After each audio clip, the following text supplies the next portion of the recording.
Question: what do the deaths of Mike Brown, Ahmaud Arbery, LaQuan McDonald, Breonna Taylor, or George Floyd have to do with the state of Israel or the Jewish people? The truth? Absolutely nothing. So why would Black Lives Matter, an organization supposedly fighting for justice for black people, choose to focus on demonizing Israel and attacking Jewish communities in America? Well, if you listen to BLM's leaders and organizers, they will tell you themselves. Black Lives Matter began in 2013 after the acquittal of George Zimmerman, the man who killed 17-year-old Trayvon Martin in Sanford, Florida. After the acquittal, Bay Area resident Alicia Garza posted a note on Facebook that ended with "Our Lives Matter," and her friend in Los Angeles, Patrisse Cullors, attached the hashtag Black Lives Matter. Thus, BLM was born. Since 2013, BLM has grown and morphed into several different entities, but its stated underlying ideology has always been Marxism, which has nothing to do with justice for black people or anyone else. We do have an ideological frame. Myself and Alicia in particular are trained organizers. We are trained Marxists. We are super versed on ideological theories. Being an admittedly Marxist organization, BLM thrives on disinformation, which includes its name. Most people can't distinguish between the phrase Black Lives Matter, the Movement for Black Lives Manifesto, the Black Lives Matter Global Network Foundation, or the hashtag Black Lives Matter.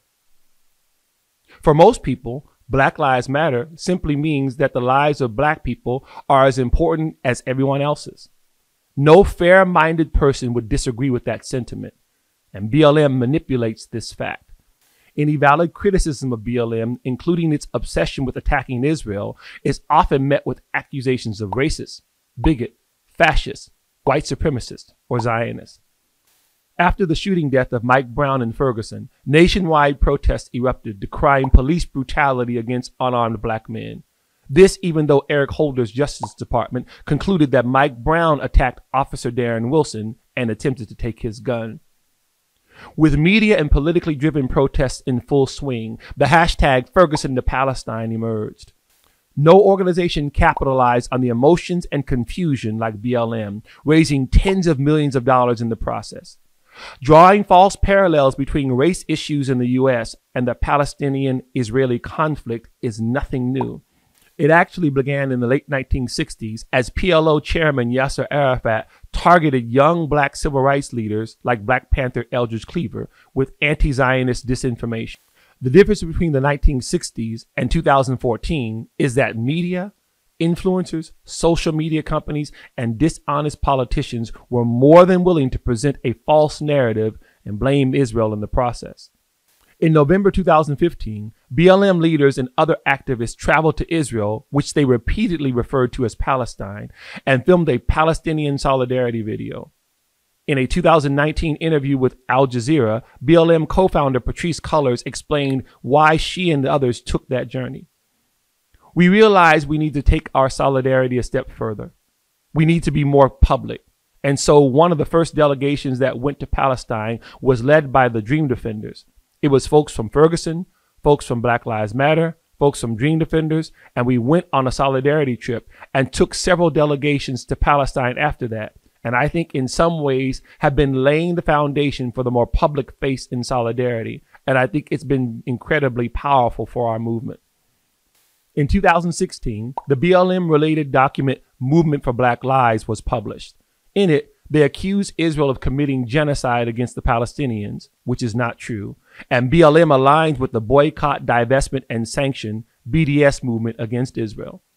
Also in 2016, BLM, along with its partners like the equally deceptively named Jewish Voice for Peace, began blaming Israelis for police violence in America with their Deadly Exchange movement. BLM and JVP argue that because Israel helps train law enforcement from around the world, which began after the terrorist attacks of 9/11, Israel is then responsible when an American police officer harms or kills someone, especially if that someone is black. This is known as a blood libel, something the Jewish people have experienced for millennia. Further, it has nothing to do with seeking justice or truth. BLM is using the tragic deaths of black men and women as ammunition to attack Israel and the Jewish people. This is beyond reprehensible. By the time of the death of George Floyd in May 2020, BLM was already a well-established, well-funded human rights entity with international chapters. Also by 2020, BLM's anti-Israel, anti-Jewish words and actions were much more brazen.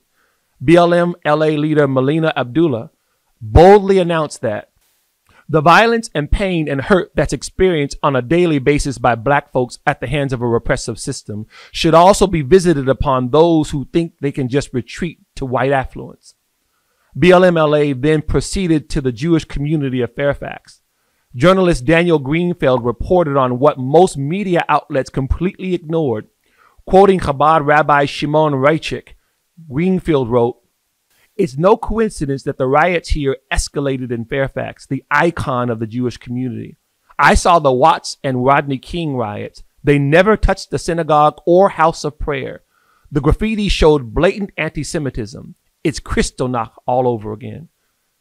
Greenfield's article continued, Allison Rowan Taylor, the former associate director of the American Jewish Congress in LA and a co-founder of Stand With Us, passed on an account of hearing chants of "F the police" and "kill the Jews." The anti-Semitic chants are not being widely reported. This is insane and very, very scary, she noted. The looting not only devastated countless small businesses in the area, but graffiti, some of it explicitly anti-Semitic, was scrawled across at least 5 Orthodox Jewish synagogues and 3 religious schools. The Institute for Black Solidarity with Israel received reports of harassment and vandalism from Boston, New York, Chicago, and other areas.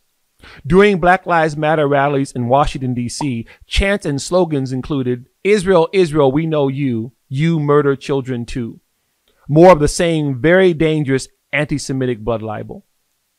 It is important to note that above all the conflicts and injustices around the world which involve black people, slavery in Libya and throughout the region, genocides in Nigeria and Ethiopia, the exploitation of child minors in the Democratic Republic of Congo, Black Lives Matter chooses to attack free and democratic Israel.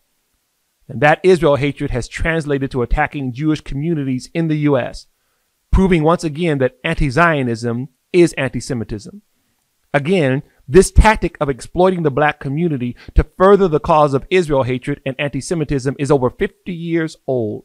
It endangers both Jews and black Americans in already vulnerable neighborhoods. Finally, it is also important to note that in a 2019 survey of over 1,000 black Americans, 70% said they were unaware of BLM's anti-Israel stance. I've been conducting unscientific polls of black church members and community leaders across the country since 2014, and this percentage is consistent with what I've found. Generally, no more than 20% of the people I've asked are aware of BLM's anti-Israel, anti-Semitic activities. For BLM's Israel agenda, it would appear that the black community is simply a means to an end. IBSI stands against this exploitation of black lives and stands for justice and peace. This can only be built on the truth.